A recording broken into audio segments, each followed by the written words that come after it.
There are many enduring images of the First World War: the mud, the blood, the slaughter, trenches. But one that many people will think of at this time of year is the idea of the Christmas truces, that the combatants of both sides, in this case, let's say the British and the Germans, met in the trenches and fraternised. Played football, was as shown in a recent UK TV advert. Well, I'm not too sure if that happened, and as everyone always says in history stuff, the story is a little bit more nuanced than that.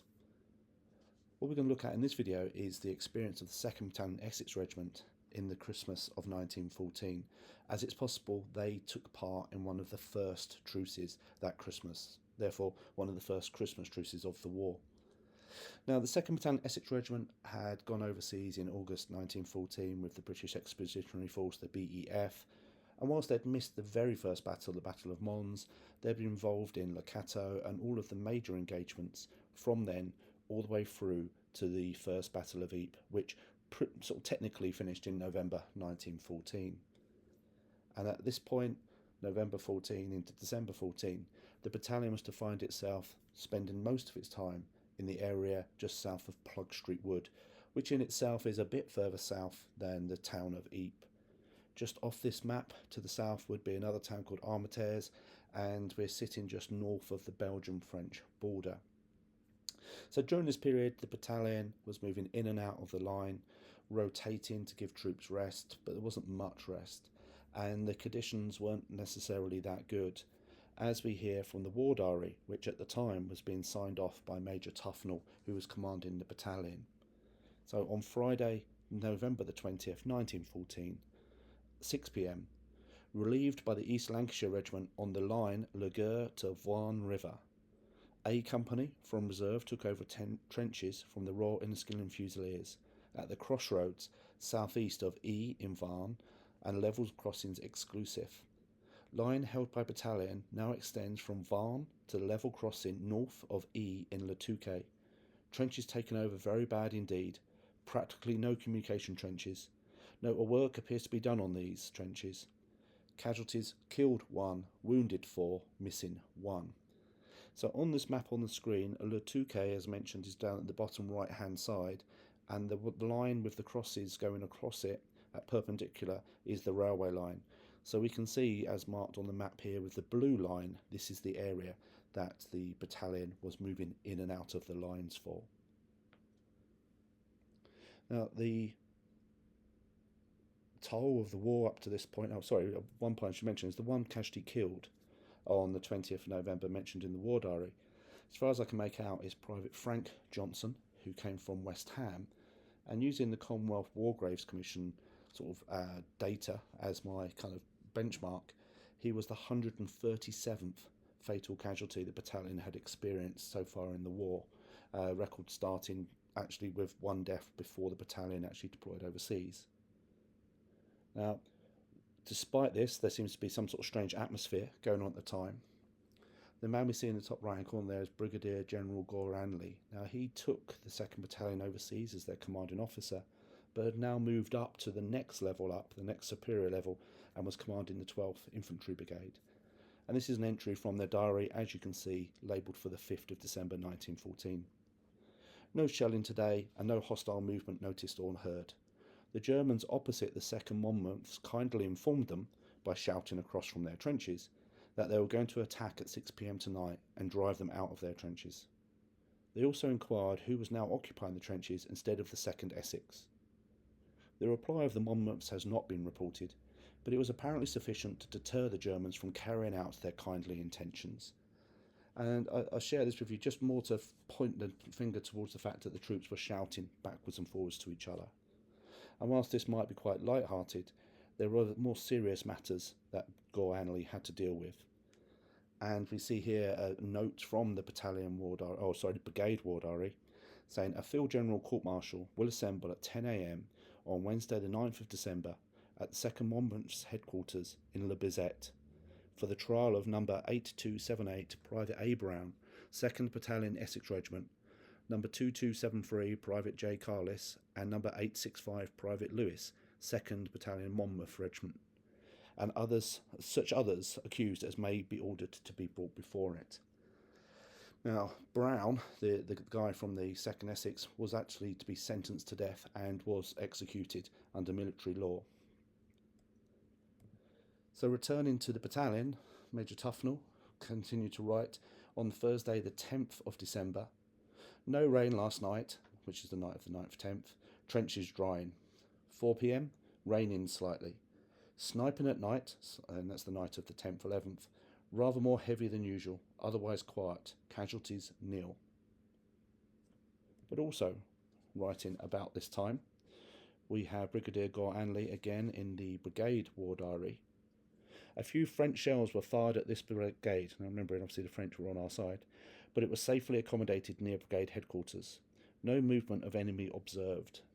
The Germans, when kindly offered some rum by our men, declined it, saying they themselves drank nothing but champagne in the trenches. The exchange of drinks has not yet been arranged. Part of the left trench of the Lancashire Fusiliers had to be given up as it was full of water, but a sandbag breastwork is being constructed behind it. Again, I include this to show that communication going backwards and forwards between the troops, which in some ways is light-hearted, but clearly there is still combat operations going on.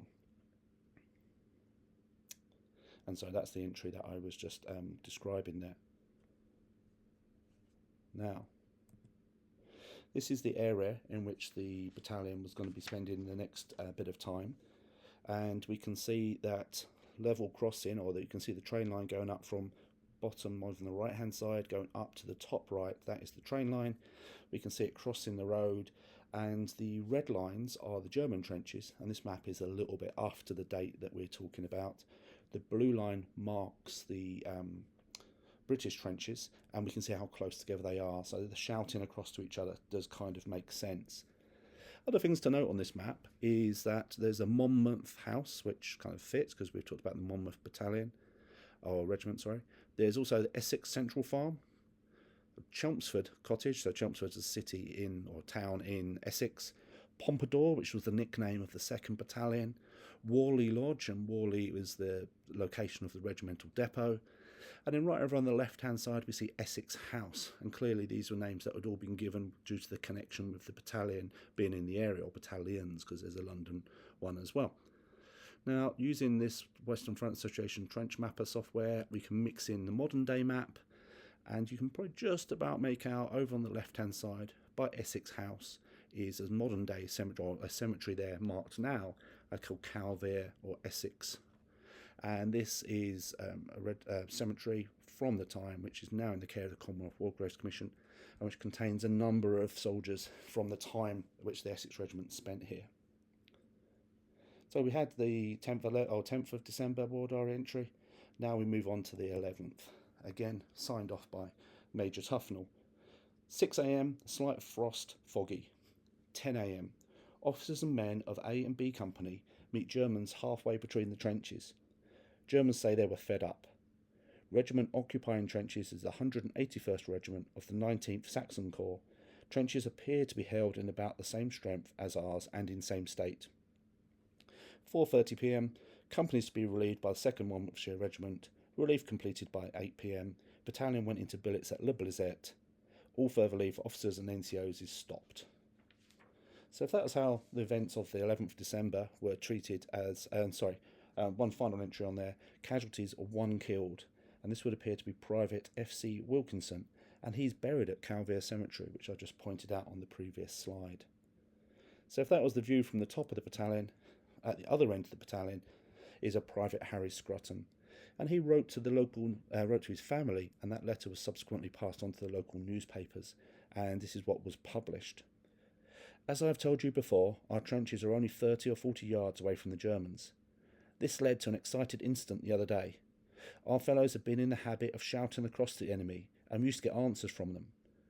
We were to get into a conversation with them, and this is what happened.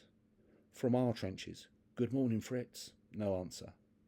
"Good morning, Fritz," and still no answer. "Good morning, Fritz." From the German trenches, "Good morning." From our trench, "How are you?"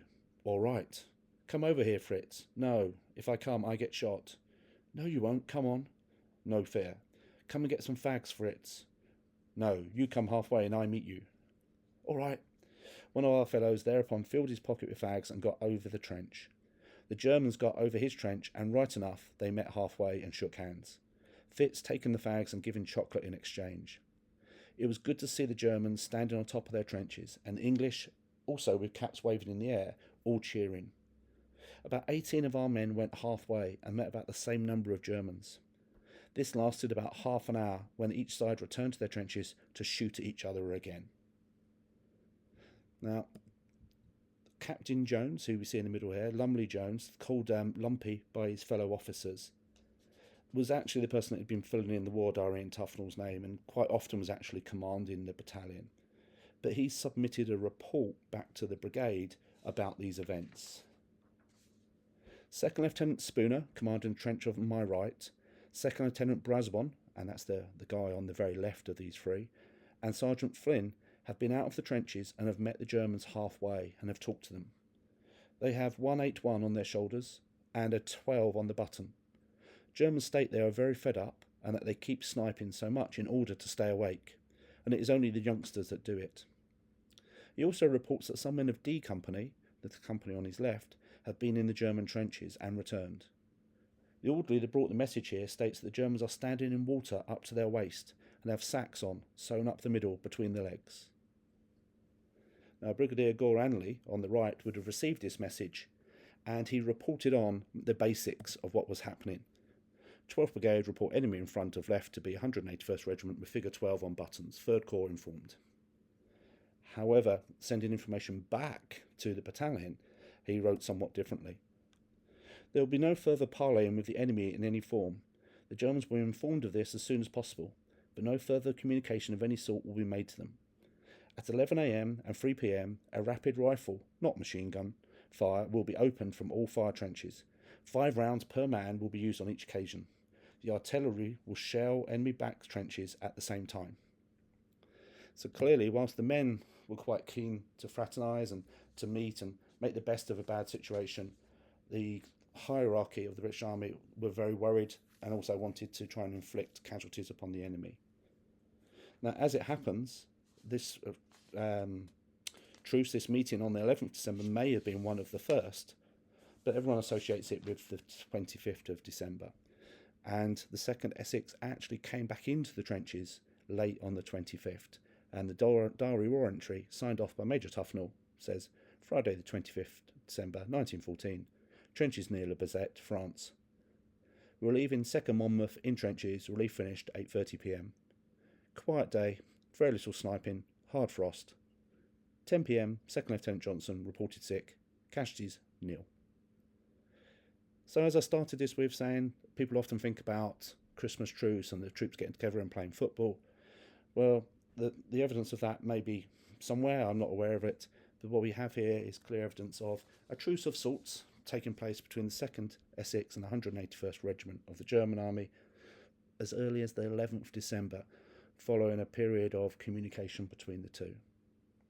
So I hope this story's been interesting, and if you like it, please do like and subscribe and all that kind of stuff if you're catching this on YouTube. But also be aware that I have a playlist on YouTube about this experience of the 2nd Battalion Essex Regiment throughout the whole of the war, which might be of interest. So, thank you for listening.